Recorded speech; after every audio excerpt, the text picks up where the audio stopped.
दो दोस्तों, आज पेश है चाचा भतीजा और दाढ़ी वाली बुढ़िया।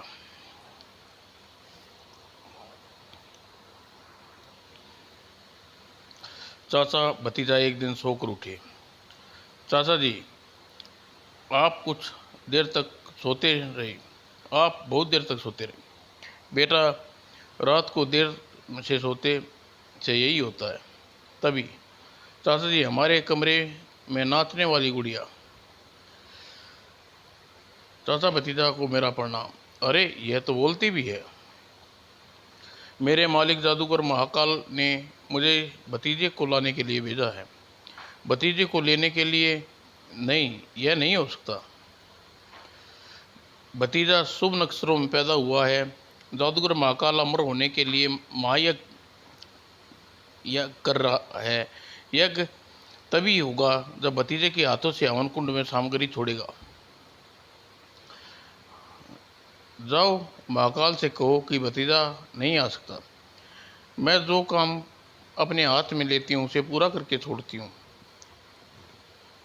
और गुड़िया ने मंत्र पढ़ा और उसका शरीर बड़ा होने लगा और उसने इशारा करते ही भतीजे को एक मजबूत रस्सी में बांध दिया। और उधर झटपट चाचा जी ने अपने जादुई चिराग को रगड़ा और रगड़ते ही दिन प्रकट हुआ। मान, तू एकदम कांपने क्यों लगा? एक गुड़िया के कारण, इस गुड़िया के कारण मेरे मालिक।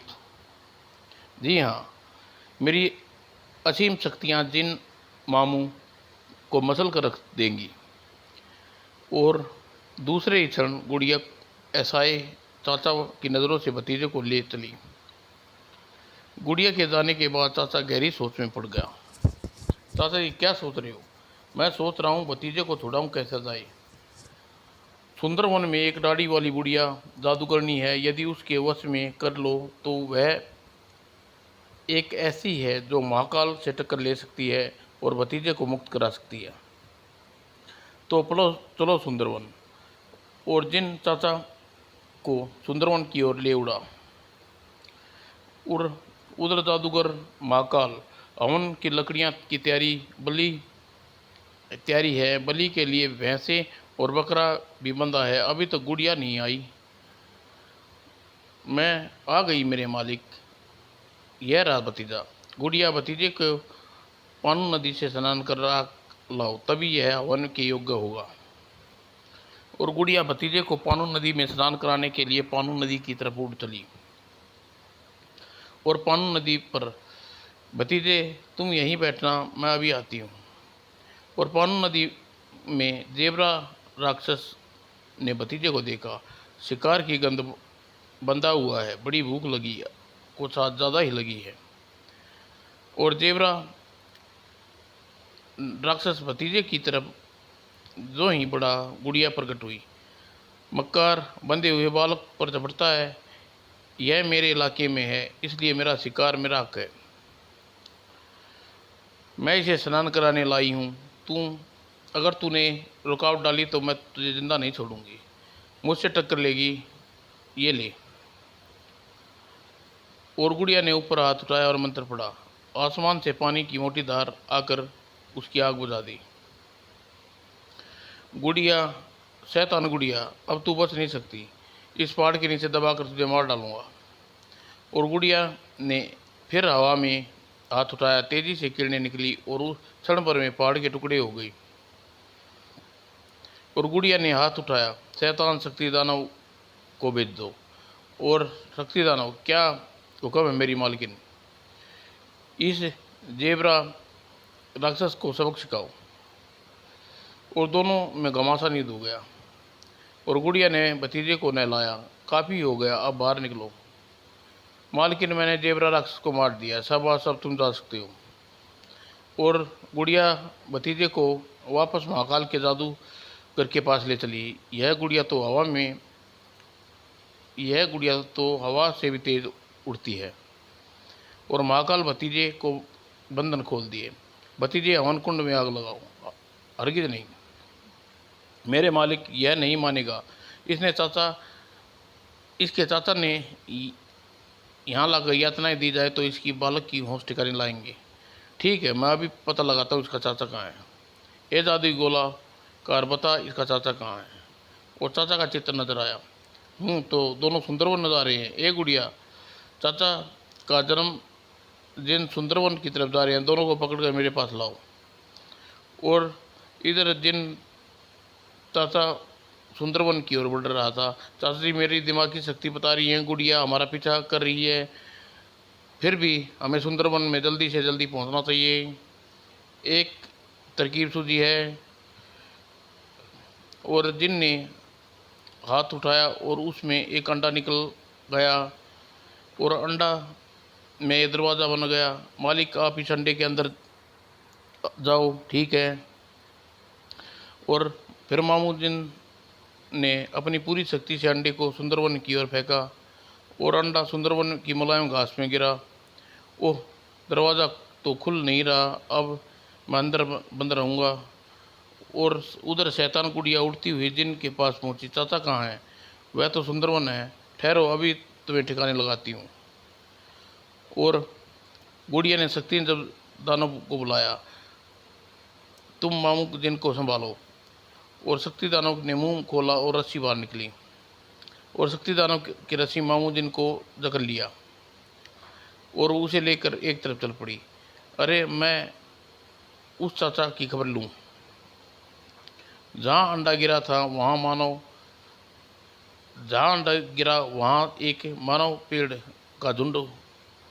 झुंड पेड़ ने अंडे को उठाया ही। और मानव पेड़ के अंडे को अपनी मालकिन दाढ़ी वाली बुढ़िया के पास ले गई। ये अंडा न जाने कहाँ से हमारे वन में आ गिरा है और अंडे के अंदर मनुष्य है। दाढ़ी की बुढ़िया ने त्रिशूल से अंडे पर मार किया और दाढ़ी वाली बुढ़िया ने एक मंत्र पड़ा और दूसरे क्षण चाचा एक मानव पेड़ बन गया। हा हा हा। चाचा दूसरे मानव पेड़ों से मिल गया। तभी गुड़िया सुंदरवन में पहुंची। अच्छा, तो चाचा को मानव पेड़ बना दिया गया है और शैतान के देवता चाचा को फिर से असली रूप दे दो।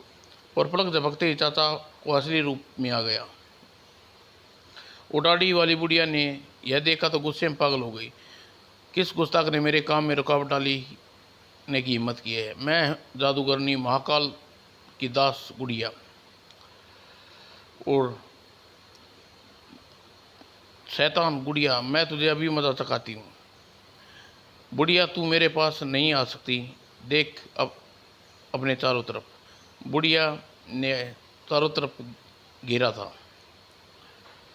और बुढ़िया ने को आखिर तू अपने जादू के बच्चों के खेल दिखाती है। बुढ़िया ने अपनी दाढ़ी से एक बाल तोड़ा और आग में गिरा दिया।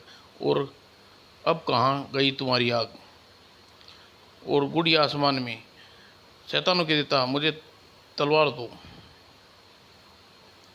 और शैतान गुड़िया, मैं तुझे अभी मजा चखाती हूँ। बुढ़िया, तू मेरे पास नहीं आ सकती। देख अपने चारों तरफ। बुढ़िया के चारों तरफ से घेर लिया। कहाँ गई तुम्हारी आग? और गुड़िया आसमान में उछली। हे शैतान के देता, मुझे तलवार दो।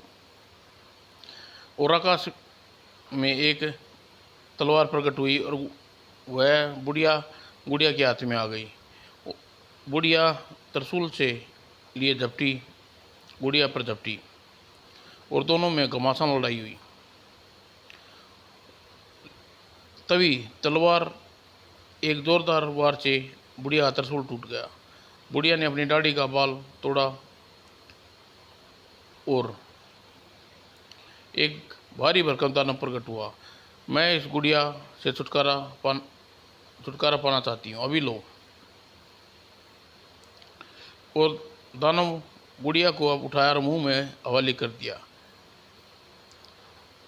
और पर गुड़िया को पचाना इतना आसान न था। दानव के पेट में गड़बड़ी मच गई और तभी अंदर से गुड़िया ने एक जोरदार झटका मारा और दानव का पेट चीरती हुई निकल आई और शैतान भाग रही है। आग के गोले, गुड़िया का पीछा करो, उसे जला कर राख कर दो। ओह, आग का गोला, मुझे और तेज दौड़ना चाहिए। और गुड़िया जादूगर महाकाल के पास पहुंची। बचाओ बचाओ, आग का गोला मेरे पीछे पड़ा हुआ। एक करामती खोपड़ी उस गोले को हड़प कर जाओ। और खोपड़ी आसमान में उछली। अब अपना आकार बड़ा किया और मुंह में दहकता गोला अंदर आ गया। और खोपड़ी ने आकार पहले जैसा किया और वापस आ गई। शाबाश, चाचा को यहाँ लाने के लिए तुझे चालाकी से काम लेना चाहिए।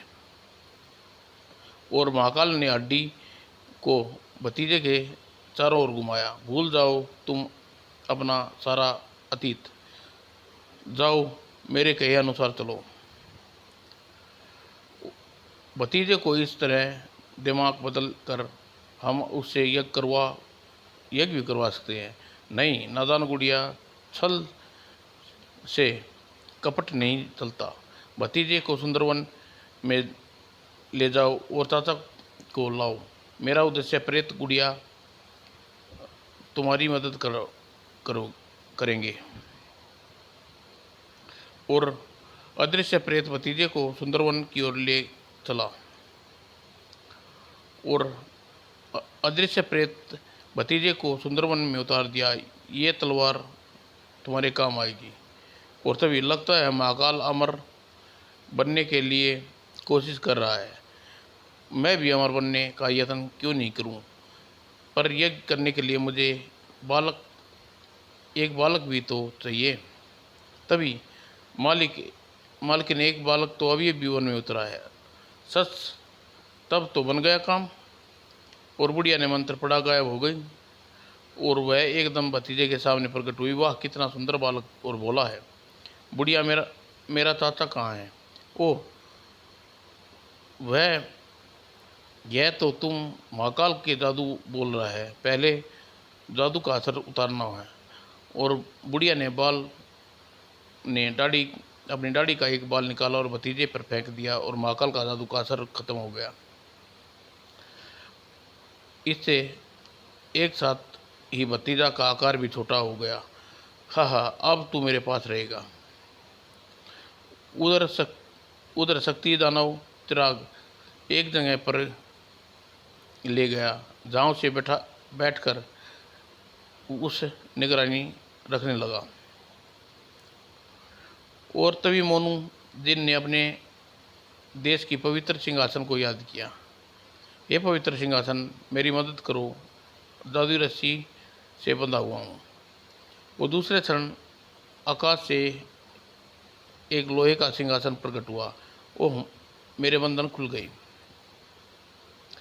और मोनू, लो ये करामाती तलवार, यह तुम्हारे काम आएगी। और जब शक्ति दानव पलट कर देखा तो हैरान रह गया। ओह, मेरी भारी गदा मेरे पास आओ।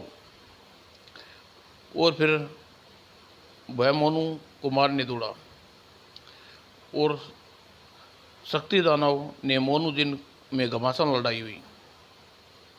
और मोनू ने तलवार का एक भरपूर वार किया, भरपूर हाथ मारा।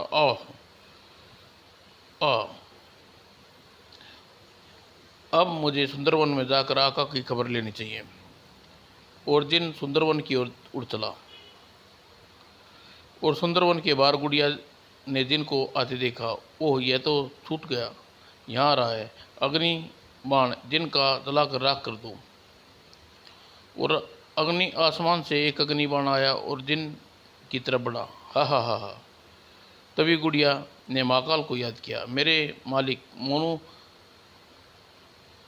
जिन की शक्ति मेरे बराबर हो गई है, जल्दी बताओ। तू फिक्र न करो गुड़िया, मैं मोनू को अभी निपट लेता हूँ। और जादुई खोपड़ी, इस शैतान को निगल जाओ। और खोपड़ी ने अपना आकार बढ़ाना शुरू कर दिया। मालिक, मैंने अधिकतम आकार बढ़ा लिया है, पर यह भी मुझसे भी बड़ा है। हाँ हाँ हाँ। और तभी मालकिन सुंदरवन के बाहर मैं महाकाल और गुड़िया को खड़े देखा है। अच्छा, उसका यहाँ एक खतरे से खाली नहीं है। ओह, दाढ़ी वाली बुढ़िया मोनू, दाढ़ी वाली बुढ़िया मोनू, अब मैं तुम्हें फिर देखूंगा। इससे पहले दाढ़ी वाली बुढ़िया को निमटता हूँ। और बुढ़िया ने अपनी दाढ़ी का एक बाल तोड़ा, बाल बन जा तरसूल। और अगले ही पल बुढ़िया को आता देख महाकाल अपनी हड्डी का आकार लंबा किया, मरने के लिए तैयार हो जा। और तरसूल और हड्डी टकराई। और जब तरसूल और हड्डी काफ़ी देर तक लड़ाई में कोई नहीं जीता तो बुढ़िया ने एक बार फिर बाल तोड़ा, बन जा खोपड़ी। हाँ हाँ, अब देखती हूँ महाकाल तेरे में कितनी शक्ति है। बुढ़िया, मैं तेरी खोपड़ी से टकराने मेरी खोपड़ी आ गई और एक आग की लपट उगली शुरू कर दी और दूसरी ने पानी उसे बुझा दिया। पानी इतना बड़ा कि बाढ़ आ गई और दोनों आ गई। तीनों काफ़ी ऊंचे ऊपर उठना पड़ा और भतीजे ने खुद को अकेला पाया। वह बुढ़िया की झोपड़ी में घुस गया। देखूं अंदर क्या है। अंदर, चाचा जी आप? हाँ, बुढ़िया ने मुझे यहाँ बांध दिया। मैं उस बुढ़िया के वश में करने आया था ताकि महाकाल से लड़कर वह तुम्हें मुक्त करा दे, लेकिन उसने तो मुझे कैद कर लिया। भतीजे, उस पेटी की में खुशबू आ रही है, ज़रा खोलने की कोशिश करो। और भतीजे ने पूरे जोर लगाकर पेटी को खोला। अंदर एक इत्रदान था और इत्रदान ने जो ही खुशबू ली उसका शरीर पूर्ण होने लगा। वाह, कितनी मीठी खुशबू है। और कुछ ही क्षणों में, ओह, मैं पहले जैसा हो गया। शाबाश भतीजे, अब मेरे बंधन खोल दो। और जो ही बाहर निकले झोपड़ी में पानी की बाढ़ ने उन्हें घेर लिया। ओह, अब क्या करें। और सुंदरवन में मानव पेड़ भी बह गए। भतीजे, मेरे साथ चलो, आओ। और बाढ़ में बहते बहते चाचा बहुत दूर निकल आए और एक पहाड़ी पर। हमें यहाँ कुछ देर आराम करना चाहिए। और स्थिति ने पलटा खाया। सुनो, हम काफ़ी लड़ चुके हैं। हम अपनी जादुई शक्तियाँ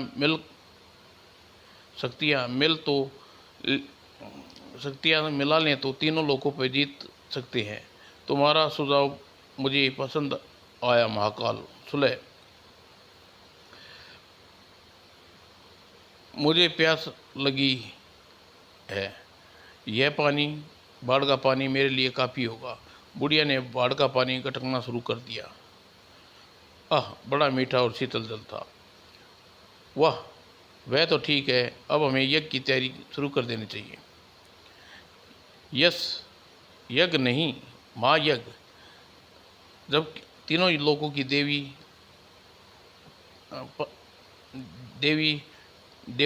देवता काँप उठे और हमारे आगे सिर झुका दें, पर इसके लिए हमें एक बालक चाहिए। फिक्र न करो महाकाल, मेरे पास चाचा भतीजा दोनों हैं। मैंने उन्हें सुंदरवन में रखा है। आओ मेरे साथ। सुंदरवन में, ओ, मेरी झोपड़ी बह गई और चाचा भतीजा भी गायब है। महायज्ञ के लिए 12 वर्ष का कोई दूसरा बालक नहीं चल सकता। नहीं, क्योंकि भतीजा सिर्फ एक ऐसा बालक है जो सुख नक्षत्रों में पैदा हुआ है। गुड़िया, जाओ, चाचा भतीजा जहाँ भी है उसे ढूंढ लाओ।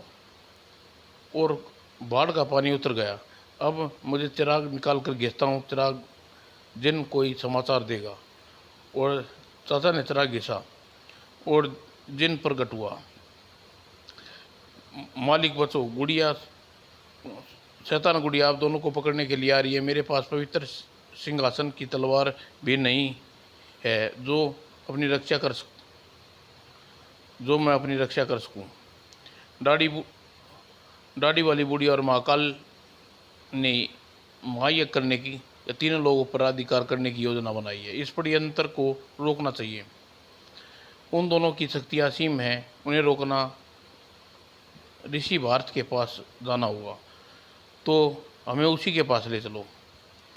और जिन चाचा भतीजा को पहाड़ियों की और बर्फीली चोटियों से ऊपर उड़ाता और भारत ऋषि के निवास पर ले गया।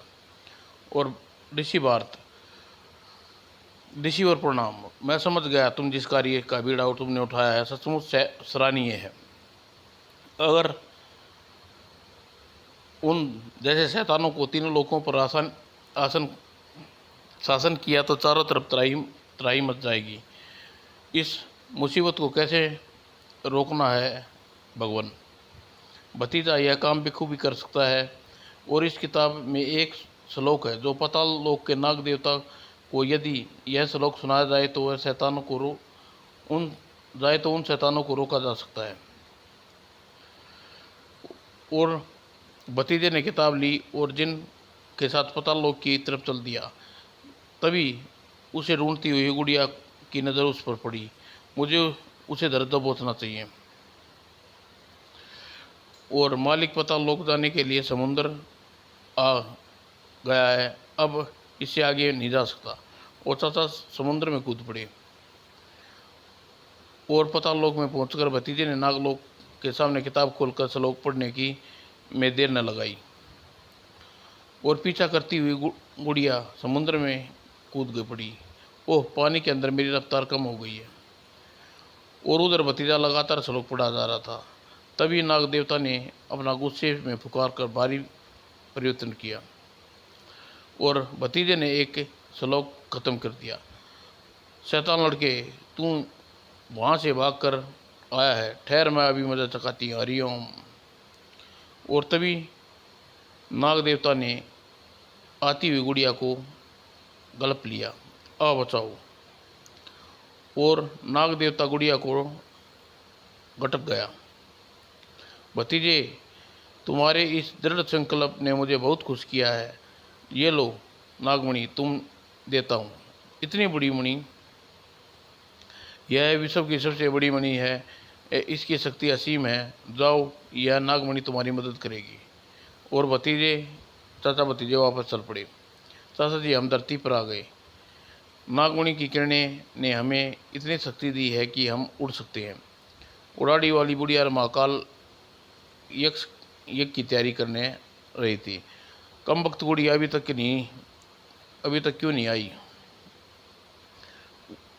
वे आ रहे हैं। तुरंत ही गुड़िया कहाँ रह गई? लगता है गुड़िया मर गई है।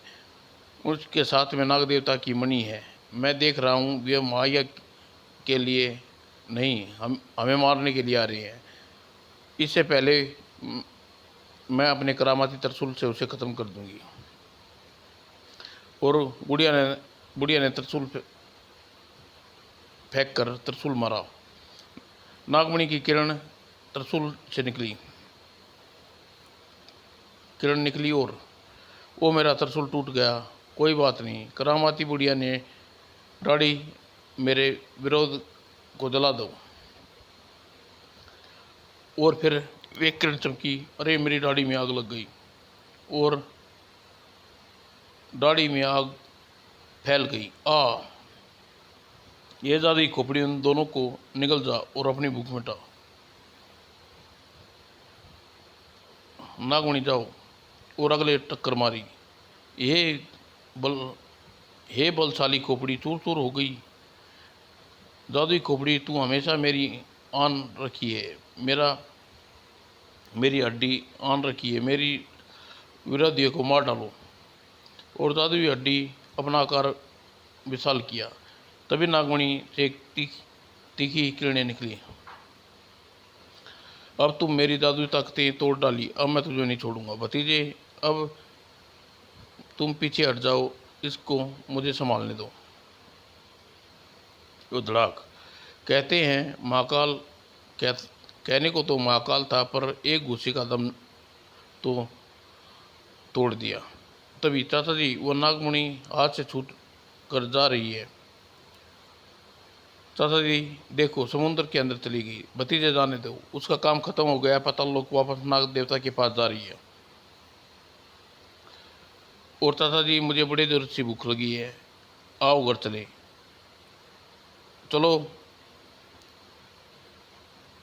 हमें दुष्ट प्राणियों का एक भयंकर षड्यंत्र से विफल कर दिया है, पता नहीं धरती पर क्या होता। समाप्त दोस्तों।